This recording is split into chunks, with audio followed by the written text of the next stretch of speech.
Hey, welcome back. Gonna finish up the assembly of the Pontiac 350. We're gonna go here in my dad's car.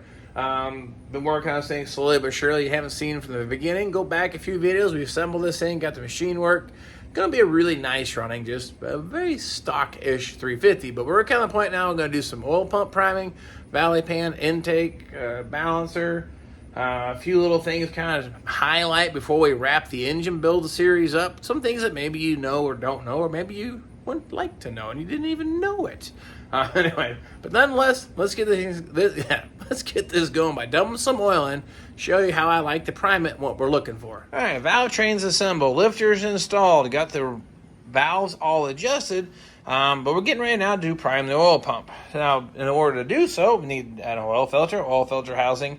I went ahead and put the oil pressure setting unit in because if I didn't, we'd go squeeze all the oil right out of this engine. Now, this is a homemade oil pump priming tool that I made up quite some time ago. It seems to work pretty good. It's overkill for my situation. But all we got to do is be able to drive that oil pump, which is right down here. If you catch the light just right, you can see the oil pump drive. It's a little slot in there. That's what this here will slide over top of and engage into it, put on your drill, spin it at a moderate speed, and we should basically get everything all primed. It's actually hooked up there. Drops right into place. Now what I'm going to do, I'm going to keep priming it until oil comes out of each of the push rods. That way I know I've got every oil galley filled full of oil through my push rods and to all my pivots of my push rods, my rocker arms here. So I'm going to dump the oil in and proceed with doing that. You don't have to be nice about it. You can just dump this all over the whole thing because it's a lot of fun. Now this is just my braking oil. It's just some old Rotella 1540. I know it's not necessarily the perfect stuff, but it has zinc already in it. And it's going to work for us here for the first couple hours of operation. And then we'll probably change it out. I've been reading about that Valvoline VR or whatever oil. I think that's the way we're going to go once we're all done. But this stuff, a lot less expensive. Takes 6 quarts. So we're going to put 1.5 of these in here. And that should be enough to make her run. So there's about, that's about half. Let's see. Oh, a little more. And bloop. Dumping it all over the camshaft because that's the thing that I want to keep lubed up the most. Okay, good. We'll chuck up my drill.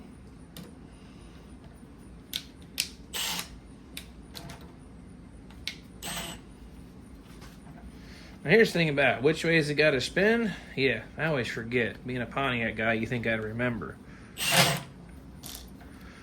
But if you get it wrong, it blows bubbles in the oil pan. You get it right, it actually loads up the drill. I hear bubbles, so clockwise is wrong. So we're going to go counterclockwise. The drill should get some drag on it. Yeah, there we go. Now, if you look down here at our lifters, you'll see the oil starting to come up around the lifter bores. Typically, it'll start here on the passenger side. You'll see the oil start to come out.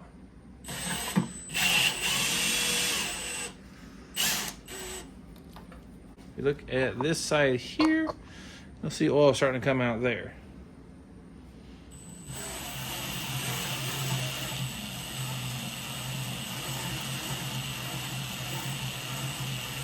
Like I said, I'm going to keep going until I see oil coming out of every single push rod. I may have to turn the engine over a little bit just to kind of help work it through it, but we're looking pretty good.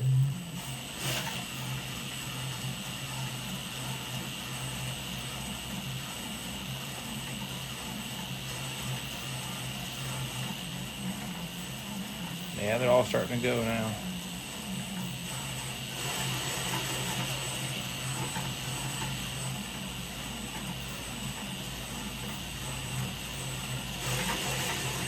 When we get these back 2 to go, that's it. Cylinder number 8 there just doesn't want to go.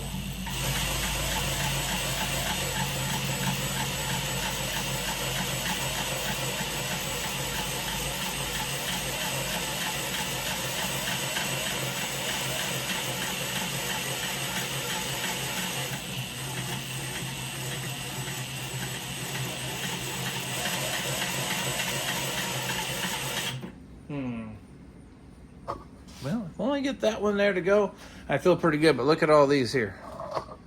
All of them have oil coming out through them now, except for the last one. That makes me kind of wonder Why?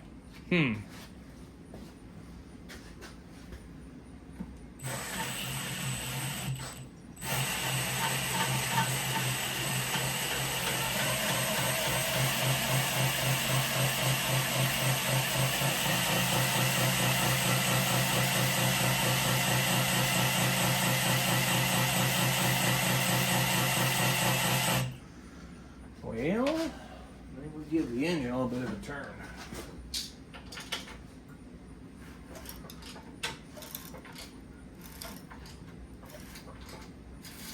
Okay, now let's try that again.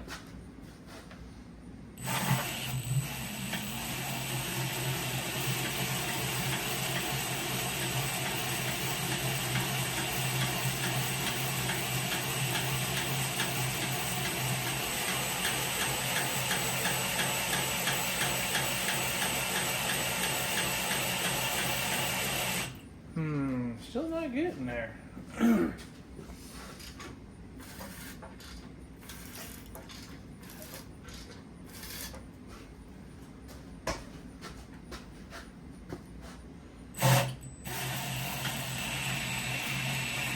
Hey, look at that. I see some bubbles. There's one. One left. That's it.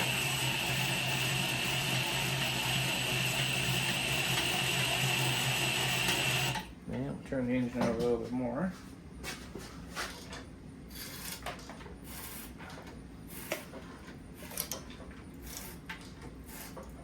Now let's try that.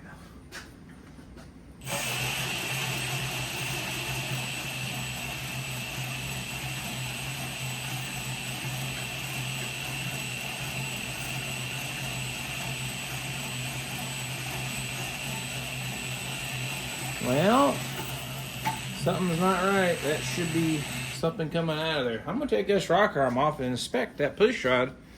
I looked through it, but maybe something's changed, so let me take this off. Let's learn you a little something, and me too. Now, we can agree these all have oil dumping out of them, except for the intake valve for cylinder 8.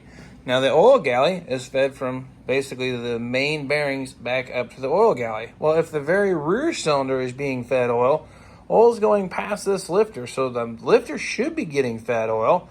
So either the lifter's not allowing it to flow through, or a push rod has an issue. So I'm going to pull that push rod out and take a peek.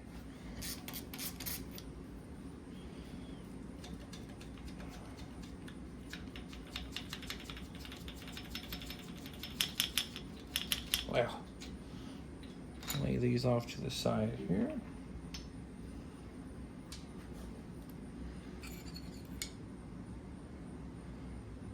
I wonder if I can just put a little homemade compressed air in there. Watch.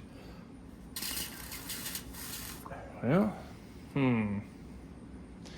homemade compressed air goes through. I'll leave the rocker arm off here for just a second. Give that a little bump.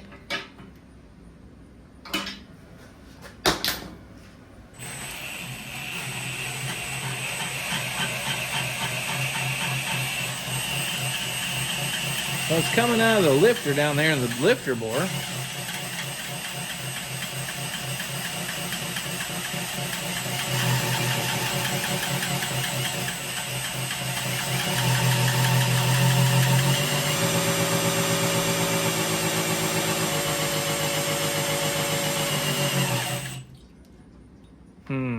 I must be missing something. Look at that. Just got to hang on a little bit longer. It's starting to come out of just a push rod there. So let's put the rocker arm back on. I don't know what the deal was entirely. To be honest with you, I never had that happen before. But I couldn't find any logical reason why unless the push rod was plugged up. But like I said, we did some homemade compressed air. And it worked just fine. So let's get my torque wrench out. But for the time being, we're just going to get this called good and tight.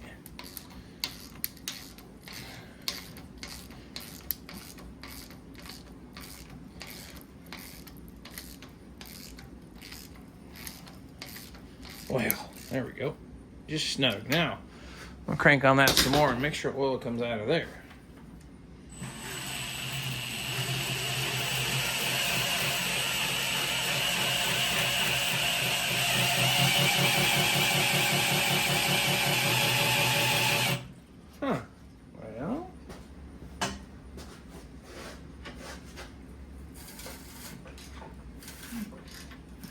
Maybe it's the positioning of the push rod in the rocker arm.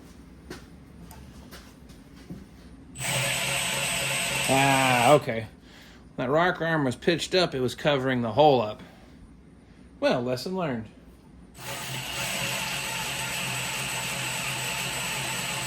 Now that lubricates our pivot real good.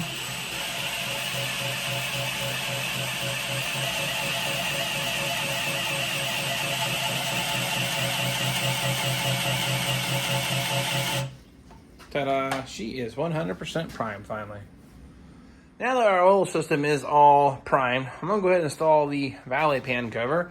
And as you can see, those little spots all around that. If you didn't check out my Tech Tuesday video, that's when I separate the inner and outer layers of this thing here to clean out all the sludge. And you just got to weld it back together. This thing is full of gunk, I tell you. It has a little bit of discoloration and staining, but that's not coming off. So next step is get this installed, but that's just a cork gasket. Goes into place. I like to put a little bit of this here on the seams, and then some areas maybe where the metal's a little pitted. I may use a really thin coat of this. That's all you gotta do. They put two bolts in and snug that down. So I'll go ahead and take care of that. Valley pan installed. So let's talk about installing the intake manifolds here. This is where the year of the intake is crucial, or doing some quick looking and some observation and use our noggins here. The gasket sets, they come with typically 2 sets of intake gaskets. Everything is identical except for the center port. This is an exhaust crossover for putting heat on the bottom side of the intake, for warming up the fuel charge, working chokes. Along those lines, there's a couple of reasons that it's there. Now, in some performance builds, you block that thing off, don't even worry about it. But in our case, factory 2-barrel or even the factory 4-barrel, this is critical and important. Well, I laid the gaskets, one here on the driver's side head, one on the passenger side head. Well, smart guy would say, well, heck, that lines up perfect with that exhaust port. Use the smaller port on this setup. He would be epically 100% wrong. Now, that only holds true to one side of the engine. You're supposed to actually use the taller gaskets on earlier intakes. Let me show you the why. And what's going on is, what you're talking about, this is the heat crossover. Let me spin this in orientation here. If we look at this side here, this is the passenger side of the intake. Oh gosh, that thing's heavy. Look how tall that opening is. That shorter gasket would only come in about halfway through the window. Let me grab that right quick. For all you visual learners. There we go. I can reach it. Again, if we were to use this tall gasket, ta-da, that will seal that to that cylinder head, even though the head port is only down here. And if we were to go and use this gasket, the shorter one, well, you can already tell what's going to happen. We have a massive exhaust leak here right at the engine. Ask me how I know. I recently screwed this up. That's the passenger side of this old vintage intake. But look at the driver's side. It has a smaller port, so technically, yes, you could use the short port on the driver's side, the tall one on the short one on the driver's side, tall one on the passenger side, or use tall on both sides and won't hurt a thing. That was how it was been originally configured anyway. So that's a quick little reference. Just look at your intake and determine which gaskets you need to use, because it's going to dictate which one will work and which one will leak. But older stuff like I'm going to guess 70, 71 and older, this should be acceptable, the taller openings. I just don't remember the years. But again, it also depends on the year of the intake you're using. Using a modern one, well, you could probably get away with the shorter gasket. So anyway, enough of that rant. I'm going to put the taller gaskets in place, and we'll drop the intake on. All right, gaskets all laid into place. Let's talk about this little rubber gasket that goes right here in the front of the intake. This is what's going to basically seal the bypass to the timing cover. You see that it sticks up a little higher than the intake. Not a whole heck of a lot. Then you have a weird bolt system thing here, kind of like this here. That's what actually pulls that up to the timing cover. It's going to go into this hole here in the front of the intake. So make sure that hole doesn't have a broken bolt in it, kind of thing, and the threads are ready to go. But I'm going to get that just kind of finger started. I'm going to pick up this intake now, lay it into place.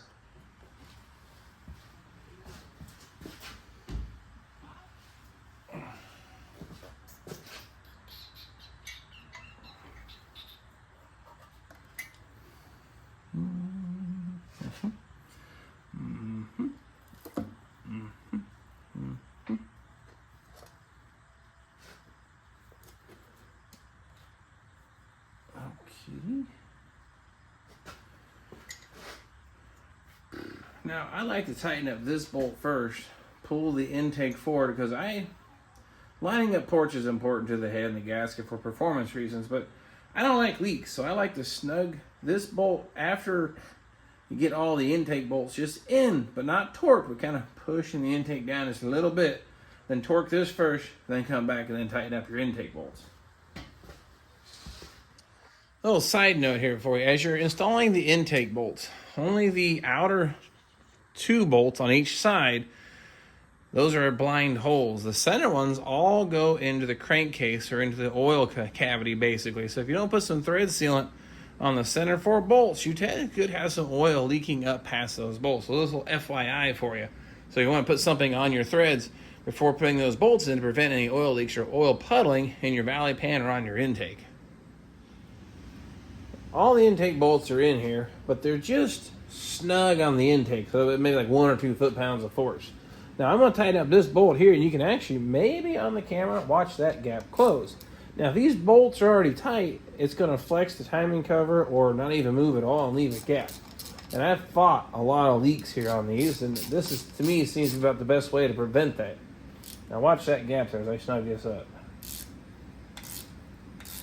That closed up significantly. So now that's closed up, I go now and go ahead and torque my intake into place. Look at that, intake is installed. You see some bright green, like my t-shirt here. That's removed before flight. I'm actually kind of taping that stuff off to prevent things from going down in the intake, into the cooling system, and of course then the distributor hole back here too. Now I know those little vacuum holes are still exposed, but I'm getting ready to paint this. And what I want to say is I'm trying to assemble this engine to the best of what I understand to my knowledge of how Pontiac would have had the engine almost completely assembled, and then they painted that beautiful Pontiac metallic blue that you'll find on 67, 8, 9, and 70s. One of my favorite engine colors ever, and I'll be painting this one the same way. We only got a few more pieces left, valve covers, and you see 2 balancers. This is one of those super special 2 balancer engines. No, it's not. I want to show you something very important that I have missed on a few builds in the past and cost me greatly, and it's a simple little thing, visual inspection before you install one of those. So just about to wrap it up, get those things on. I'm going to show you this balancer next. Harmonic balancers. These are all neutral balance. They're all pretty much interchangeable between all engines from 1968 and up. They went to this style here. You can buy an aftermarket one, relatively inexpensive, I understand now. But I have plenty of these sitting around, so a quick little inspection. Now this one looks all clean and sandblasted and painted. So which one's the bad one, right? Which one would I never use? Which one needs to go in the scrap pile? Well, let me show you what you need to look for here. The obvious thing, this is a center metal hub, a little tiny rubber ring, and outer metal hub as well. That's how it absorbs the vibrations or harmonics of the engine. So what'll happen is sometimes this rubber deteriorates, falls apart, and goes to heck. Well, that's not that big a deal, sort of, except for your timing mark is actually cut in somewhere on the outside radius right here. Right there, see that groove? That's where you're going to adjust your timing to. So this is actually shifted and changed location, then it's actually no longer a valid point to take a timing measurement. So once I get it installed, I'll make sure that it actually points. I'm going to put top dead center compression 1 is on the top of the stroke. Then I'll check my mark here. Probably could have done that prior to, but just something to keep in mind. But that's not what I wanted to show you. The problem typically lies here in the backside. Check for a very deep groove where the seal would ride. This one, I can barely catch it with my thumbnail, so I'm going to call that acceptable. Do need to clean that up some. But here's what we need to look at. This keyway right here, where the keyway on the crankshaft goes, obviously a lot thinner material. What these like to do is they like to crack right along that keyway. So inspect thoroughly for a crack on the keyway. Don't see one on that one, but guess what we have here on this one? I bet you I can find the keyway without even looking on the inside. Oh, yeah, right there. Plain as day. There is a crack right there, and guess where it lines up with? Right with the keyway. Problem with that is, well, it eventually falls apart and explodes and damages your timing cover. I know, because I've done it. It's not fun changing out the timing cover after the fact, and makes a mess of everything. But the other clue is when you go to pull these off, they're not necessarily pressed fit, but sometimes you gotta work the balancer off. You gotta work just a little bit. If it slides off real easy, doesn't guarantee it's cracked, but it's definitely worth looking into and investigating that you might find a crack right there on the keyway. Just wanted to stress that with you. And any time you put a balancer back into service, or harmonic balancer, maybe a used one back in, just take a quick glance at how deep this groove is. This one's groove is horrible. I can actually probably pick it up with my fingernails by that groove and the crack. So this one here needs to go to the scrap pile. So I'll go ahead and get that one there installed. My Down to the last two pieces of valve covers. You got the driver's side, which has the oil fill cap, and then the passenger side has the breather vent that goes up to the air cleaner. Should be a rubber ground that goes in there. So I think orientation is self-explanatory. So drop those in place. Got the new gaskets, just a little tack on those to keep them in place while I'm installing it. The problem I've had installing these is that gasket wants to walk a little bit, especially on the top. So when you go to tighten it down, make sure you can still see the cork here on the edge before you snug up the bolts. And the other thing is, if these are dimpled, you take a little hammer and hammer that back down flat, so when the bolts pull down, it actually pulls tight again. So something you do on the old metal pans, transmission pans, oil pans, valve covers. So quick little tip there for you in case you didn't know. But I'm going to go ahead and flop these into place, and then we're done. So there you have it. Engine is all assembled. Here's what I plan to use to paint it with. This is some Eastwood ceramic metallic blue. This is actually a little spendy when you first buy it, but look at this can. You can see that is definitely not new. This will be the 4th engine that I have painted with this. I put the coating on 2 coats of that, and it covers fantastically. But the next step is wrap this thing with some nice epoxy primer, then put this on here. But before we get out of here, I'm going to show you exactly what I've got and why I've done it this way. To the best of my knowledge, is how Pontiac does it, in case you want to do the same.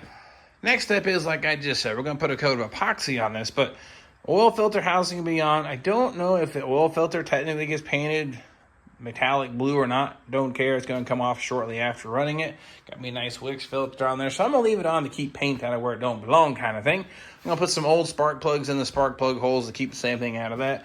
The dipstick, I like to paint it, leave it painted black, so I'll probably just cap this off and paint the engine.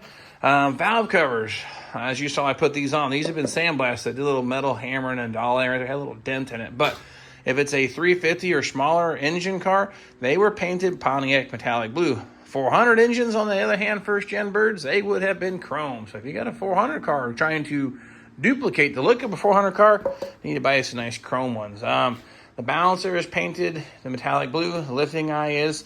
I don't know on the water outlet housing if someone could answer that question for me. Are they painted black or painted metallic blue?